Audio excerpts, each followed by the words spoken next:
Post production சொல்லலாம். அதில் வந்து ரொம்ப ஸ்ட்ராங்கான ஒரு போஸ்ட் ப்ரொடக்ஷன் சொன்னாலே இப்போ எடிட்டிங், மியூசிக், டப்பிங், ஸோ இந்த விஷயங்களில் வந்து கொஞ்சம் ஸ்ட்ராங்கான டீம் வந்து நமக்கு அமையல. ஸோ அந்த 6 GB ஃபைல் அப்லோட் ஆகிடுச்சு. ரிலீஸ் டைமும் கிட்ட வரப்போகுது. அந்த நேரத்தில் ஷெடியூல் பண்ணியாச்சு வீடியோவை. அந்த டைமில் என்ன ஆயிடுச்சுன்னா ஹெச்டி குவாலிட்டிக்கு அப்லோடு ப்ராசஸ் ஆகிறதுக்கு டைம் எடுத்துருச்சு. ரிலீஸும் ஆகிடுச்சு. நான் அந்த அந்த நேரத்தில் ரொம்ப டென்ஷன் ஆகி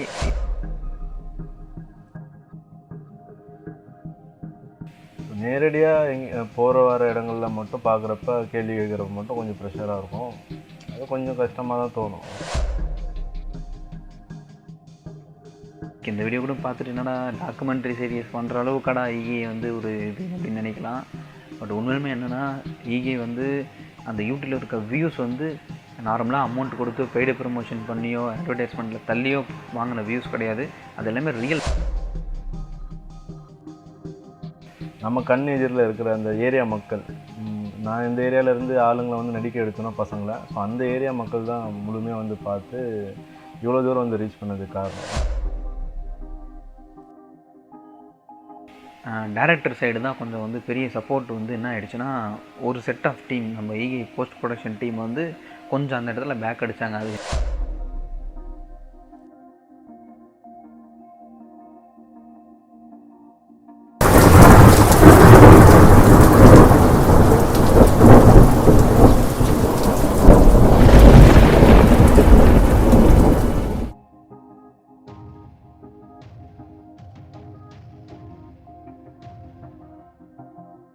ஃபஸ்ட்டு ஈகேன்னு வைக்கணும்னு வைக்கல, அப்புறம் பசியால் ஒரு பயணம் அப்படின்னு தான் பசின்னு பிளான் பண்ணிச்சு.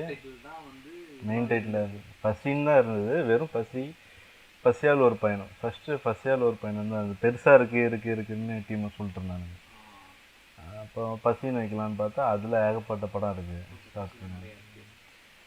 அப்புறம் சரி அதுக்கு மாற்றி ஏதாவது வேறு பேர் இருக்கா அப்படின்னு யோசிச்சா, கதைக்கும் சூட் ஆகிற மாதிரி இருக்கணும்ன்ட்டு சரி இதில் என்னென்னா யாராவது ஹெல்ப் பண்ணியிருக்கணும் அவனுக்கு அப்படின்ற ஒரு இதில் பார்த்தா ஈகை, அதுக்கு ஹெல்பிங்னஸ் தான் வருது. ஸோ அதனால் ஈகைன்னு வச்சுட்டா கரெக்டாக இருக்கும் அப்படின்ட்டு.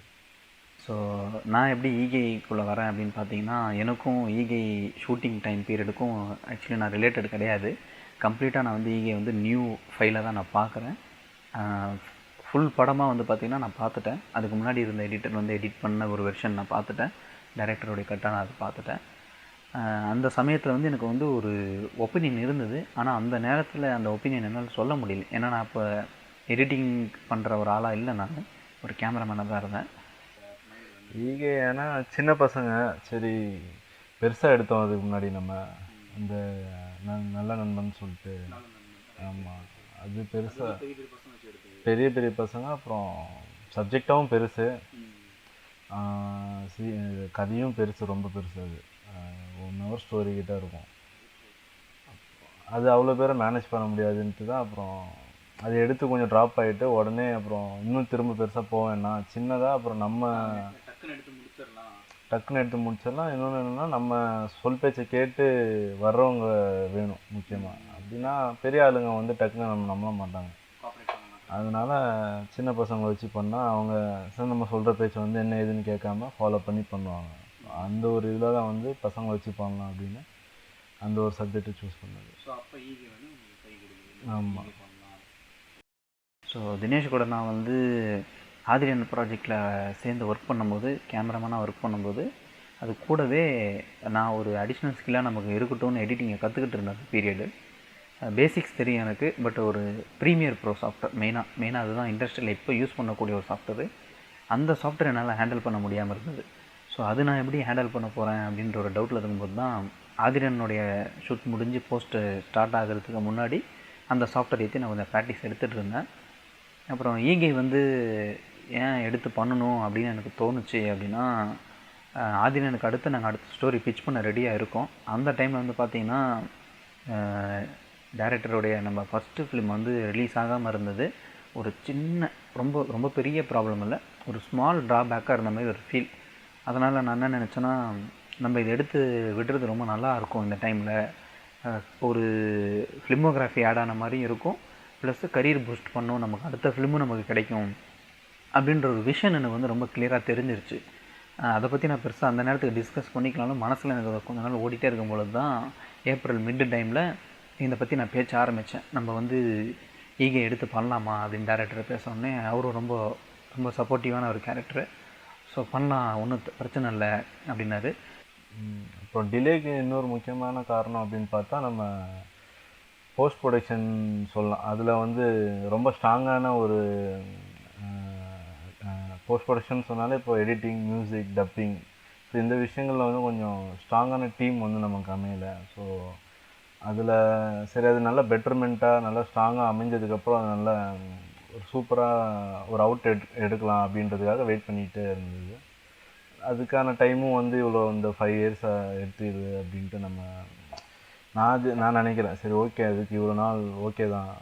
ஏன்னா அப்போயே பண்ணியிருந்தோன்னா இன்னும் கொஞ்சம் அன்மிச்சராக இந்த போஸ்ட் ப்ரொடக்ஷனில் வந்து சில ஒர்க்கு போயிருக்கலாமோ அப்படின்னு தோணுது. பட் ஆனால் இப்போது ஃபைனலாக இந்த டைமில் வந்த அவுட் வந்து பரவாயில்ல, பெட்டர்மெண்ட்டாகவே இருக்குது. அந்த டைமில் நம்ம கொஞ்சம் சரி மெதுவாக பார்த்து நல்லபடியாக பண்ணலான்னு நினச்சது இன்றைக்கி கொஞ்சம் கரெக்டாக தான் இருக்குது. ப்ரெஷர் டிலே வந்து கேட்டுட்டு தான் இருப்பானுங்க எல்லாம் பசங்க. அப்புறம் மெயின் ப்ரொடியூசர் அண்ணனுக்கு தான் கொஞ்சம் நம்ம அவர் கேட்குற கேள்விக்கு நம்ம பதில் சொல்ல வேண்டிய அந்த ப்ரெஷர் இருந்தது. மற்றபடி ஆடியன்ஸாக சுற்றி இருக்கிற நம்ம சர்க்கிளில் இருக்கிற ஃப்ரெண்ட்ஸுங்க சுற்றி இருக்கிற ஆளுங்க கேட்குறதுல ப்ரெஷர் இருந்தது. பட் ஆனால் சொல்லி சமாளிச்சிரும். இன்னொன்று என்னென்னா, நம்ம வெளியே அதிகமாக சுற்ற மாட்டோம்ல அந்த டைமில். இப்போ ஈகை முடிஞ்சதுக்கப்புறம் நான் வந்து ஃபீச்சர் ஃபிலிம்குள்ளே போயிட்டேன் பைரியில். ஸோ அதில் பிஸியாக இருந்ததுனால யார் கண்ணுக்கும் நேரடியாக நான் வந்து தென்படலை. ஃபோன் மூலியமாகவோ ஆன்லைன் மூலியமாகவோ சேட் மூலியமாகவோ தான் அதிகமாக வந்து கனெக்டாக இருந்தேன். ஸோ நேரடியாக போகிற வர இடங்களில் மட்டும் பார்க்குறப்ப கேள்வி கேட்குறப்ப மட்டும் கொஞ்சம் ப்ரெஷராக இருக்கும். அது கொஞ்சம் கஷ்டமாக தான் தோணும், இவ்வளோ பேர் எதிர்பார்க்குறாங்களே கொடுக்க முடியல அப்படின்ட்டு. அதே சமயத்தில் நம்ம மற்ற வேலையிலையும் பிஸியாக இருக்கும். பைரியில் பிஸியாக இருந்தோம். ஸோ அந்த வேலை போயிட்டுருக்கிறதுனால இது பெருசாக தெரிஞ்சிக்கல. எதுவும் செய்யாமல் இருந்து நம்ம அப்படியே ஈகை செஞ்சுட்டு ஷூட் முடிச்சுட்டு அப்படியே போஸ்ட் ப்ரொடக்ஷன் பண்ணாமல் அப்படியே உட்காந்து ஜாலியாக சுற்றிட்டு இருந்தோம்னா அது இன்னும் ஹெவி ப்ரெஷராக இருந்திருக்கும். அப்படி இல்லாமல் நம்ம அடுத்த வேலைக்கு ஜம்ப் ஆகிட்டோம்ல. இருந்தாலுமே வந்து பார்த்திங்கன்னா ப்ரீவியஸ் போஸ்ட் டீம் கிட்ட வந்து பேசிக்கிட்டாரு.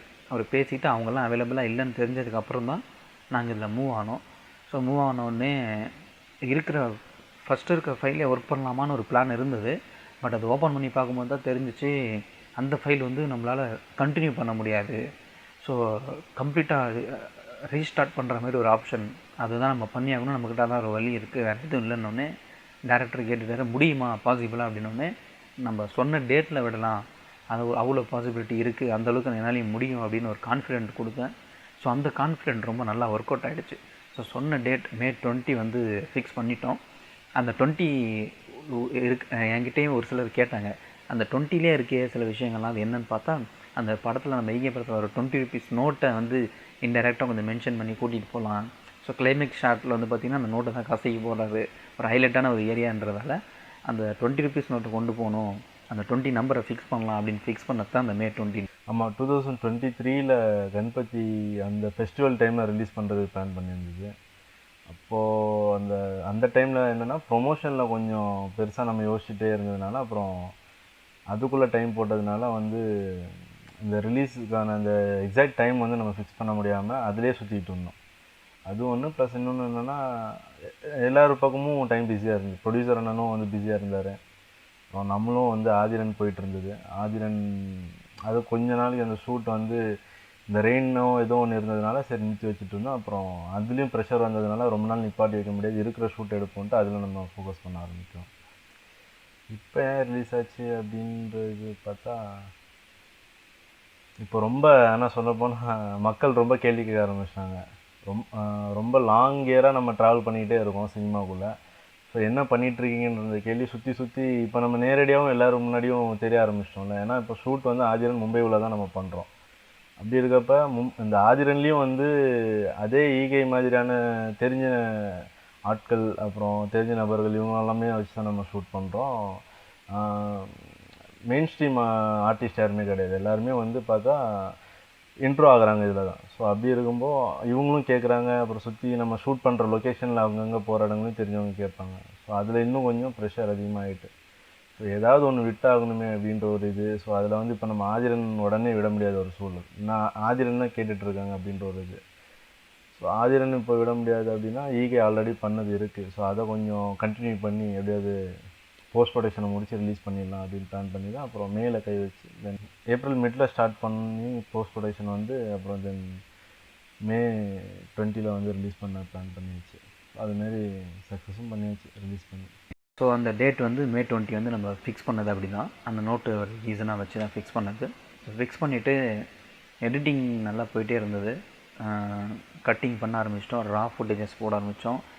எனக்கு இதில் வந்து சேலஞ்ச் மெயினான ஒரு கொஸ்டினிங் அதுதான் வரும். என்ன சேலஞ்ச் இருந்தது அப்படி நம்ம அந்த எடிட்டிங்கில் அப்படின்னு பார்த்தீங்கன்னா 2 footage. So 2 different type of கேமராவுடைய ஃபுட்டேஜை வந்து மேட்ச் பண்ணுறது தான் இருக்கிறது ரொம்ப கிரிட்டிக்கலான ஒரு விஷயமா இருந்தது. அதை வந்து மேட்ச் பண்ணுறதை தாண்டி அதை ஒரு டோன்லேயும் கொண்டு போகணும். ஸோ அதுதான் ரொம்பவே சேலஞ்சிங்கான பாயிண்ட் அந்த இடத்துல.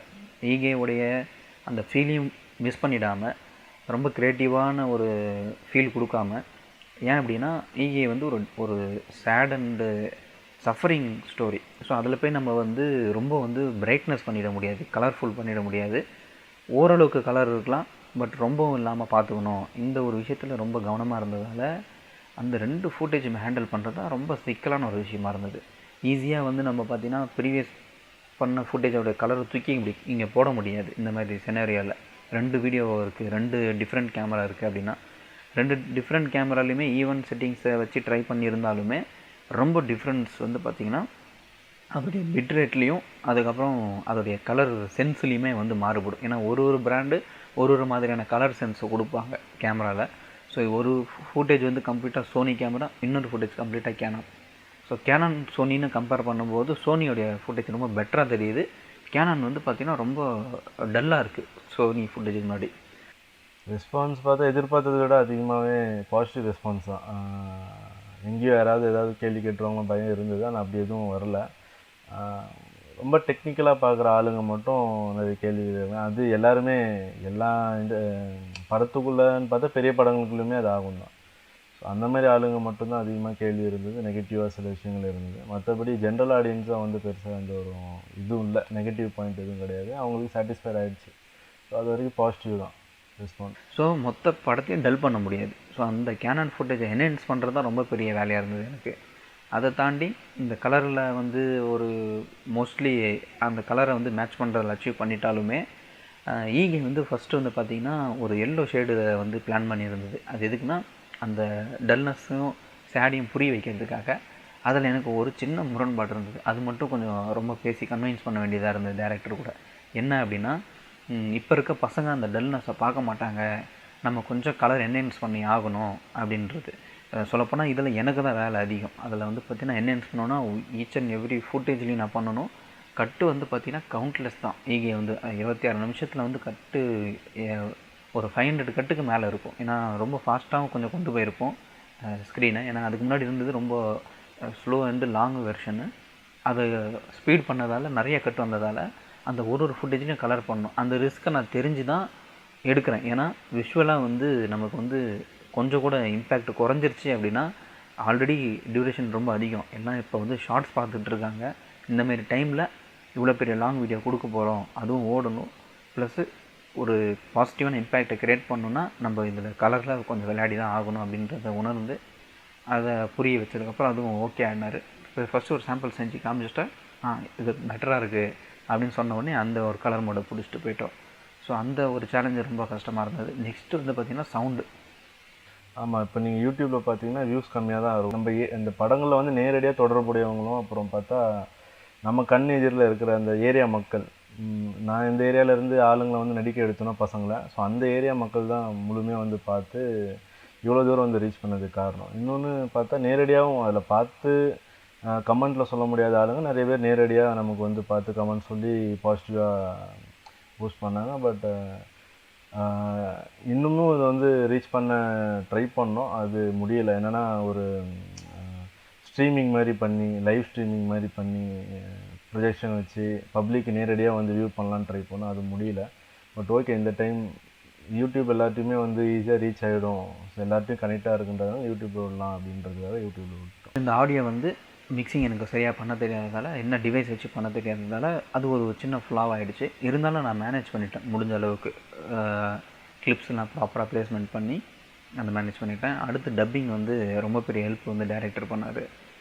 என்னால் வந்து ஒரு 7 நாள் கட்டிங் மட்டும் ரொம்ப ரொம்ப ஃபாஸ்ட்டாக ஒர்க்கை முடிக்கணும். ஏன்னா நியர்பை டேட்டுக்கு வந்துவிட்டோம். சொல்லப்போனால் இன்ட்ரெஸ்டிங்கான விஷயம் என்னென்னா, ரிலீஸ் ஆக போகிற அப்லோட் பண்ணுறோம் இன்றைக்கி, அந்த ரிலீஸ் டேட்டு வரைக்குமே வந்து பார்த்திங்கன்னா சின்ன சின்ன கரெக்ஷன்ஸ் பண்ணிக்கிட்டே இருந்தோம். ஸோ ஆதிரன் இப்போது அப்டேட்டு அப்படியே விட ஸ்டார்ட் பண்ணி அதுக்கான ரிலீஸிங் வர வர இன்பிட்வீன் கேப்லேயே வந்து பழனியன் அந்த அண்ணன்ட்டையும் பேசிகிட்டு இருக்கிறோம். ப்ரொடியூசர் நெக்ஸ்ட் ஃபிலிம் அவங்க வந்து பண்ணணும் அப்படின்றதையாக கேட்டிருக்காங்க. ஸோ அதுவும் ஸ்டார்ட் பண்ணுற மாதிரி இருக்கும். ஆதிரன் முடித்து ரிலீஸ் ஆனதுக்கு பிறகு திரும்ப ஈகை அந்த டீமோடையே ட்ராவல் பண்ணுற ஒரு வாய்ப்பு இருக்கும்னு நினைச்சோம்னா வெயிட் பண்ணுவோம். அந்த ஒரு டெடிக்கேஷனும் பர்ஃபெக்ஷனும் எனக்கு ரொம்ப பிடிச்சிருந்தது டைரக்டர் கூட. அதில் நான் வந்து ரொம்ப நானே ரசித்தேன் அந்த விஷயத்த. அது ஒரு ப்ரெஷரான வேலையாக இருந்தாலும் எனக்கு ஒரு லோடு ஏற்றினாலும் பட் அந்த விஷயம் இன்ட்ரெஸ்டிங்காக இருந்ததால் நான் அதை ரொம்ப ரசித்து பண்ணேன். ரெண்டர் அவுட்புட் ஃபார்மேட் வந்து செட் பண்ணுறதை நான் ரொம்ப சிரமப்பட்டேன். என்னாச்சுன்னா, நம்ம எடுக்கிற ப்ரிவ்யூ பார்க்குற கிளிப் நல்லா இருக்குது, எடுக்கிற அவுட்டு வந்து ஒரு ப்ராப்ளம் ஆகுது, ஒரு மாதிரி ஃபுட்டேஜ் கிளிச் ஆகுது. என்னடா இது ப்ராப்ளம் ஒன்றும் புரியலையே அப்படின்னோடனே அப்புறம் ஆன்லைனில் ரீட் பண்ணும்போது ஆர்டிகல்ஸ்லாம் படிக்கும்போது தான் தெரிய வருது, நம்ம ப்ராப்பராக செட்டிங் பண்ணலன்னா வந்து பிட்ரேட் ப்ராப்ளம் வரும். ஸோ அந்த பிட்ரேட்டில் தான் ரொம்ப பெரிய விஷயம் இருக்குது அப்படின்றத புரிய ஆரம்பிச்சிது. ஸோ அந்த பிட்ரேட் வந்து பார்த்திங்கன்னா ரொம்ப லோவாக வந்து செட்டிங் ஆகி அது எக்ஸ்போர்ட் ஆகிட்டு இருந்திருக்கு. அப்புறம் அந்த செட்டிங்ஸ் எல்லாம் சேஞ்ச் பண்ணி அவுட் எடுத்துட்டேன். அவுட் எடுத்ததுக்கப்புறம் எனக்கு வந்து ரொம்ப பெரிய அடுத்த சிக்கல் வந்து பார்த்திங்கன்னா, அன்றைக்கி May 20th தான் அப்லோட் பண்ணது. அதுக்கு முன்னாடியே ஃபுட்டேஜ் ரெடியாக இல்லை, கம்ப்ளீட்டாக படம் அவுட் எடுத்து வைக்கல. ஸோ May 20th அன்றைக்கி ரெடியாக இருக்கும்போது அப்லோடு பண்ணிட்டேன். அப்லோடு பண்ண உடனே ஃபைல் சைஸ் வந்து பார்த்திங்கன்னா 6 GB மொத்த படம். 20 GB வந்தது. அது வந்து ஹையஸ்ட்டு குவாலிட்டி. அந்த குவாலிட்டி வந்து ஸ்ட்ரீம் ஆகிறதுக்கே பஃபர் ஆகிடும் வீடியோ அப்படின்றதால அந்த செட்டிங்கை கொஞ்சம் ரெடியூஸ் பண்ணி 6 GB கொண்டு வந்துட்டேன். ஸோ அந்த 6 GB ஃபைல் அப்லோட் ஆகிடுச்சு. ரிலீஸ் டைமும் கிட்ட வரப்போகுது. அந்த நேரத்தில் ஷெடியூல் பண்ணியாச்சு வீடியோவை. அந்த டைமில் என்ன ஆயிடுச்சுன்னா, ஹெச்டி குவாலிட்டிக்கு அப்லோடு ப்ராசஸ் ஆகிறதுக்கு டைம் எடுத்துருச்சு. ரிலீஸும் ஆகிடுச்சு. நான் அந்த நேரத்தில் ரொம்ப டென்ஷன் ஆகி, இதுக்கப்புறம் நான் இதில் உட்காந்தேன்னா பைத்தியம் முடிச்சுன்னு சொல்லிவிட்டு அப்படியே படுத்துட்டேன். எதுவுமே பண்ணல. நீங்கள் லிங்க்கு ஷேர் பண்ணல, அப்லோட் ஆகிடுச்சு, அப்லோடு கன்ஃபார்ம் அப்படின்னு எந்த ஒரு அப்டேட்டுமே கொடுக்காம நான் கம்முன்னு படுத்துட்டேன். அவ்வளோ ப்ரெஷரில் ஆகிட்டேன் நான். அப்புறம் என்னுடைய மனைவி தான் வந்து ஹெல்ப் பண்ணாங்க. இந்தமாரி வந்து ஹெச்டி ஆகிடுச்சு, ப்ராசஸ் ஆகிடுச்சு. அது வரைக்குமே பார்த்தீங்கன்னா பார்த்துட்டாங்க, ஒரு 300 பேர் பார்த்துட்டாங்க அது வரைக்குமே. ஸோ அப்புறம் ஹெச்டி ப்ராசஸ் ஆனதுக்கப்புறம் தான் நான் எழுந்திரிச்சு லிங்க்லாம் ஷேர் பண்ணி கொஞ்சம் அப்படியே ஸ்டேட்டஸ்லாம் வைக்க ஆரம்பித்தேன். ஸோ அந்த ஒரு இன்சிடெண்ட் வந்து ரொம்ப த்ரில்லிங்கான ஒரு இன்சிடெண்ட் ஈகே ரிலீஸில் அப்படின்னு பார்த்தா. மற்றபடி பப்ளிக் கிட்ட வந்து ரொம்ப நல்ல ரெஸ்பான்ஸ் வந்துச்சு. வியூஸ் நீங்கள் லைக் இந்த வீடியோ கூட பார்த்துட்டு என்னடா டாக்குமெண்ட்ரி சீரியஸ் பண்ணுற அளவுக்கடா ஈகே வந்து ஒரு இது அப்படின்னு நினைக்கலாம். பட் உண்மையுமே என்னென்னா, ஈகே வந்து அந்த யூடியூப்பில் இருக்க வியூஸ் வந்து நார்மலாக அமௌண்ட் கொடுத்து பெய்டு ப்ரமோஷன் பண்ணியோ அட்வர்டைஸ்மெண்ட்டில் தள்ளியோ வாங்கின வியூஸ் கிடையாது. அது எல்லாமே ரியல் பீப்புள், எல்லாருமே பார்த்தவங்க, கான்டாக்டில் இருக்கவங்க. அந்த வியூஸ் கவுண்ட்டு எங்களுடைய சர்க்கிளை சொல்லும், எங்கள்கிட்ட இருக்க சர்க்கிள்ஸ். ஸோ இவங்கெல்லாம் நாங்கள் நேரில் போய் விசிட் பண்ணும்போது, அந்த பார்த்த மக்களை விசிட் பண்ணும்போது அவங்க கொடுத்த ஒரு ஹோப்பாக இருக்கட்டும், நம்பிக்கையாக இருக்கட்டும், அதில் இருக்க சில குறைகளை வந்து பெருசுப்படுத்திக்காமல் இதை எடுத்து வெளியே விட்டுட்டீங்க, இந்த டைமில் ரிலீஸ் பண்ணியிருக்கீங்க, அதை ஒரு பாராட்டின ஒரு விதமாக இருக்கட்டும், அது வந்து ரொம்ப பெரிய மனசு எல்லாருக்குமே. அது வந்து ரொம்ப சப்போர்ட் பண்ணாங்க எல்லாருமே. அந்த விஷயத்தில் ரொம்ப சந்தோஷப்பட வேண்டியது இருக்குது. மற்றபடி டைரக்டர் சைடு தான் கொஞ்சம் வந்து பெரிய சப்போர்ட் வந்து என்ன ஆகிடுச்சுன்னா, ஒரு செட் ஆஃப் டீம், நம்ம ஈகே போஸ்ட் ப்ரொடக்ஷன் டீம் வந்து கொஞ்சம் அந்த இடத்துல பேக் அடித்தாங்க. அது என்ன ப்ராப்ளம்னு தெரியல. அது வந்து ஒரு மனசு கஷ்டப்படுத்தின ஒரு சுச்சுவேஷன். அது ரிலீஸ் டைமில் அது நடந்திருக்கக்கூடாது அப்படின்னு நான் நினைக்கிறேன். லைக் அது ஃப்ரெண்ட்ஸுக்குள்ளே அது நடக்கக்கூடாது என்றைக்கும் அப்படின்னு நான் எப்போயுமே எதிர்பார்ப்பேன். அது நடந்தது கொஞ்சம் வருத்தமாக இருந்தது. அந்த நண்பன் வந்து எவ்வளோ கஷ்டப்பட்டு இருக்கும் பொழுது அந்த பயங்கரமான ஹார்ட் டைமில் கூட இருக்கிறத தாண்டி ஜெயிக்க போகிற அந்த தருணத்தில் கூட இருக்கிறது ரொம்ப முக்கியமான ஒரு விஷயம். அதை நான் வந்து ஒரு எக்ஸ்பீரியன்ஸ் பண்ணுறேன். இது அட்வைஸ் மாதிரின்னு இல்லை, அவங்களுக்கு எதுவும் நம்ம வந்து குத்தி காட்டுறோம் அப்படின்ற மாதிரி எதுவும் இல்லை. இது நடக்காமல் இருந்திருந்தால் அவருடைய பலம் எந்த அளவுக்கு இருந்திருக்கும் அப்படின்றத நான் தெரிவிக்க விரும்புகிறேன். நான் கூட இருந்து பார்த்தேன் என்ன நடந்தது அப்படின்னு ரிலீஸ் வரைக்கும். ஸோ அதை வச்சு நான் சொல்ல வரேன். அதனால் ஏதாவது நான் மனசு புண்படுத்துகிற மாதிரி இதில் ஏதாவது சொல்லியிருந்தால் அதை எதுவும் பெருசாக எடுத்துக்க வேண்டாம். நான் ஒரு அனுபவத்தை மட்டும்தான் நான் பகிர்ந்துக்கிட்டேன். இந்த இடத்துல இப்படி ஒரு முடிவு எடுத்துருந்துருக்கலாம், இப்படி நடந்துருந்துருக்கலாம் அப்படின்னு சொல்ல வரேன். ஏன்னா அடுத்தடுத்து நம்ம பெரிய பெரிய ப்ராஜெக்டில் ட்ராவல் பண்ண போகிறோம். அந்தமாரி ஒரு ப்ராஜெக்டில் எதுவும் இந்தமாரி நடந்துடக்கூடாது அப்படின்னு நான் விருப்பப்படுறேன். ஏன்னா எல்லோரும் வேணும்னு நான் நினைக்கிறேன். அதுதான் ஒரு முக்கியமான விஷயம். ஸோ எல்லோரும் சேர்ந்து அடுத்த ப்ராஜெக்டில் கண்டிப்பாக சந்தித்து ஒர்க் பண்ணுவோம் அப்படின்னு நான் ரொம்ப நம்புகிறேன். ஈகேயோடைய சக்ஸஸ் வந்து ரொம்ப பெரிய சக்ஸஸ். எங்களுக்கு வெளியேந்து பார்க்க சின்னதாக தெரியலாம், பட் அந்தளவுக்கு அது வந்து சின்னது இல்லை, ரொம்ப பெரிய ஒரு சேஞ்சை கொடுக்க போகுது. அப்புறம் ஒரு ஒரு புது பாத் க்ரியேட் பண்ணது அப்படின்னு பார்த்தா ஈகேன்னு தான் சொல்லலாம். ஸோ அந்த பாத் க்ரியேட் பண்ண அப்டேட் வந்து சீக்கிரமாக வரும் உங்களுக்கு. டைரக்டர் சொன்ன மாதிரி இந்த டாக்குமெண்ட்ரி சீரியஸ் வந்து பிடிச்சிருக்கு, மெம்பர்ஸ் இன்னும் நிறைய பேர் பேசலாம், நல்லாயிருக்கும், இன்னும் ஈகே பற்றி எலாபரேட்டாக பேசலாம் அப்படின்னு விருப்பப்பட்டிங்கன்னா நிச்சயமாக கமெண்ட்டில் தெரிவிங்க. கண்டிப்பாக அந்த சீரியஸை நம்ம கண்டினியூ பண்ணலாம். இன்னும் நிறைய பேர் பேச வைக்கலாம், இன்ட்ரெஸ்டிங்கான விஷயத்தை வெளியே கொண்டு வர வைக்கலாம். ஸோ மற்றபடி ரொம்ப நன்றி எல்லாருக்குமே, ஈகே பார்த்து எல்லாருக்குமே ரொம்ப நன்றி. இது என்னுடைய தேங்க்ஸ் நோட் என்னென்னா, இந்த படத்தை நம்பி இவர் எடிட் பண்ணி கொடுப்பாரு, இந்த ஃபைனல் அவுட் இது கொண்டு வருவார் அப்படின்னு என்னை நம்பின டைரக்டருக்கு தினேஷ் ராஜ் அவருக்கு ரொம்ப பெரிய நன்றி. அடுத்து ஈகே டீம்னா யாருன்னா போஸ்ட் ப்ரொடக்ஷன் டீம். அவங்க யாருன்னா எடிட்டர்ஸ், கேமராமேன், அவங்க எல்லாருமே. Production team, camera work plus actors. அதுக்கடுத்து பப்ளிசிட்டி பண்ண எல்லா நண்பர்களும், ஈகே டீமும் சரி ப்ளஸ் ஃப்ரெண்ட்ஸுங்களுமே பப்ளிசிட்டி பண்ண ரொம்ப ஹெல்ப் பண்ணாங்க, போஸ்டர்ஸ் ஷேர் பண்ண ரொம்ப ஹெல்ப் பண்ணாங்க. அவங்க எல்லாருக்குமே ரொம்ப பெரிய தேங்க்ஸ் நான் சொல்ல விருப்பப்படுவேன். ஏன்னா நான் எடிட் பண்ணலாம், அந்த வீடியோ அவுட் எடுத்துகிட்டு வரலாம், போஸ்டர் டிசைன் பண்ணலாம், டைரக்டர் டிசைன் பண்ணலாம், எல்லாமே நாங்கள் ஒரு விஷயத்தை ரெடி பண்ணாலுமே அதை வெளியே கொண்டு போய் மக்கள் மற்றும் ஃப்ரெண்ட்ஸ்கிட்ட சேர்க்குறதுன்றது பார்த்திங்கன்னா அவங்க பண்ண ஒரு பெரிய ரோல் தான் அதுக்கு முக்கியமான காரணம். அதனால் அவங்க எல்லாருக்குமே ஒரு பெரிய தேங்க்ஸ் நான் சொல்ல விருப்பப்படுறேன். அடுத்து பழனி அண்ணனுக்கு ரொம்ப பெரிய நன்றி. இவ்வளோ ஒரு பொறுமை வந்து நிச்சயமாக எந்த ஒரு ப்ரொடியூசர்ஸ்கிட்டையும் நம்ம பார்க்க முடியாது. அதை தாண்டி இவ்வளோ டிலே பண்ணி நம்ம ரிலீஸே பண்ணதுக்கப்புறமும் அடுத்த நாளே அவர் வந்து வாங்க அடுத்த படம் பண்ணலாம் நம்ம அப்படின்னு கூட்டத்தை வந்து ரொம்பவே ஆச்சரியப்படுத்துச்சு என்ன. ஸோ பழனி அண்ணனுக்கு ரொம்ப பெரிய நன்றி. அப்புறம் ஸ்பெசிஃபிக்காக சுமித்தோடைய ஆக்டிங், அவருடைய ஆக்டிங்க்கு நான் ரொம்ப ரொம்ப அட்ராக்டாக ஆகிட்டேன். கிட்டத்தட்ட ஒரு ஃபேனாக ஆகிட்டேன். நான் எடிட் பண்ணும்போது சுமித்தோடைய ஃப்ரேம்ஸை பார்த்து ஒரு அடிக்டே ஆகிட்டேன் நான் சுமித் கேரக்டருக்கு. அடுத்து நிஜமாலும் எனக்கே ஒரு எண்ணம் தோணுச்சு, இந்த ஈகே இன்னொரு படமாக எடுத்துடலாமா, டெவலப் பண்ணலாமா அப்படின்னு. அதுக்கான பாசிபிலிட்டிஸ் இருந்தாலும் நம்ம நிச்சயமாக பண்ணலாம். ரொம்ப நல்லபடியாக வரும் நான் நம்புகிறேன்.